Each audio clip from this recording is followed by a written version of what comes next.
Good morning. Welcome to Resource Prepping. I'm your host, Greg. Well, the Golden Globes is canceled and eaten itself. It's now going to be closed to the public. The puppets, the puppeteers, and the parrots are all going to be in a closed room texting and tweeting one another who did a better job dancing on a string. And the ventriloquist said, "You sound more like me than you."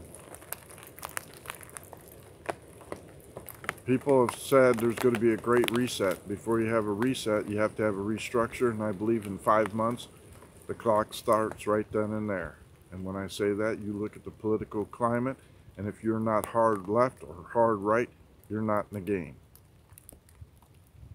How does this affect you as a prepper? You're going to be forced to make a decision very quickly. People say, I did what you want to do, I'm in compliance, and it's still not enough. People say, I never complied and I won't, and you lose your job, you're ineligible for benefits because the government says we're going to make you comply or hold your head underwater until you submit. How long do you think that's going to be before somebody says, hey, I've got a family to feed, I got a mortgage to pay, and I'm still not going to be compliant, and I'm going to take my Second Amendment rights and I'm going to go after the people that are robbing me of my happiness? What do you think is going to happen there? The left is going to say, you're not left enough, and we're going to take you for your free speech, censor you even more, and rob you of your Second Amendment rights, and we're going to come to your home without your Fourth Amendment rights, and we're going to search and make sure you're not violating any of our rules. How long do you think that's going to last before somebody pushes back? As a survivalist, as a prepper, as a regular human being, you're going to be forced into making choices, and you better be comfortable with it. You better have a plan to feed your family no matter what happens, or feed yourself. You better have a plan to defend yourself, because when you're out there supporting that candidate that supports your values, and the black hoodies show up with the red A and starts pelting you with frozen water bottles, feces, or pepper spraying you, you better be able to be prepared to take a stand, because that's what it's going to come to. People saw that during the Trump election, and they said, we've been down that road, we've had enough, we're pushing back. How hard they push back is how hard they were pushed.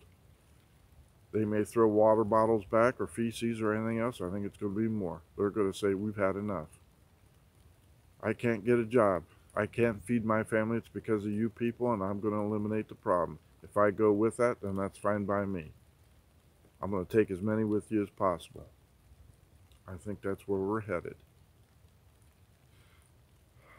Meet me in the middle and let's split the difference. The middle is so razor thin you can't feed either side and nobody's happy. You can't dance in the middle anymore. You certainly won't be able to in the future. You have to have a plan. If you say, well, I'm going to move out of this country. What country are you going to go to? You're going to go to Africa? Okay, that's good. Omicron's there, same with everybody else, and you lose your rights. You're going to go to Canada? You can't own a gun. There certainly is no free speech, and you get put down in lockdown for 2 weeks until you can say, I can be here. South America? Okay. One of the most violent places left on earth, and half of them are up here. I'm going to move south. I'm going to move north, east, west, whatever. Whatever direction you go to, it's not going to be any better than what you have now. So be prepared to stand your ground. You can have a bug out location. Go ahead.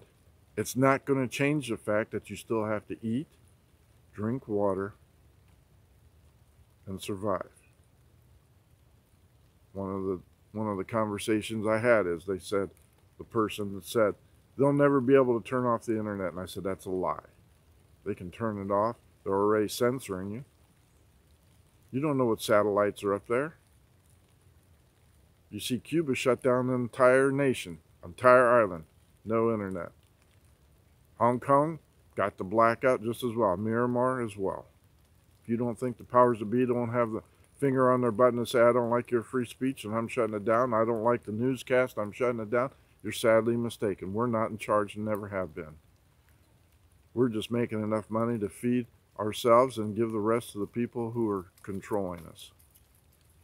Do I sound angry? Yeah. Sometimes when you get pushed far enough, you're going to say, you're not pushing me anymore.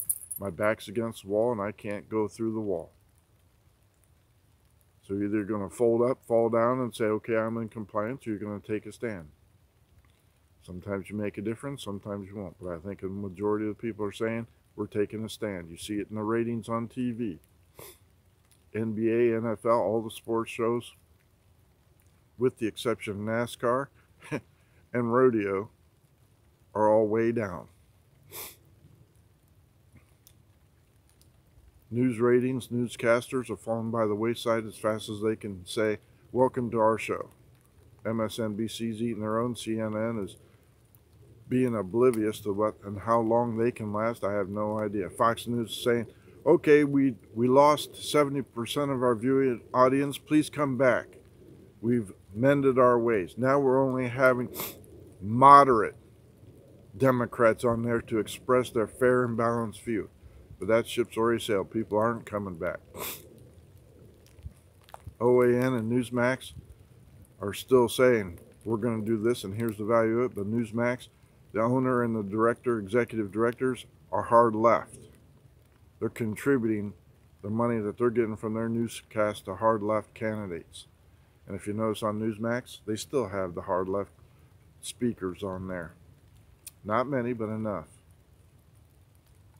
You have to use your discernment to say who's lying and who isn't. And right now, pretty much everybody's lying. It's all foretold. We're coming to the point where the chaff is being separated from the wheat. You'll have to use your discernment as to say, what are my core values and what am I willing to compromise and what I'm willing not to. And at some point, you've compromised everything to the point where you're nothing left to compromise, except for the values you say, I'm not going to do that. And you're still going to have to take a stand. You're going to have to be ready. You're going to have to say, no, they're not going to do that. I may be dead. I may be in prison. I may be losing my job. Those are the choices. That's the problem we have. You have to have food to eat, and you have to have a lot of it. You have to know people that match your values, and you better get going doing it. 5 months is my estimation that it starts for real. By November, you're going to know where you stand and who you're supporting. You better get ready. Thank you for liking and subscribing. Please continue to do so. Please refer me. Please get yourself right with God. And please get yourself baptized. Greg out.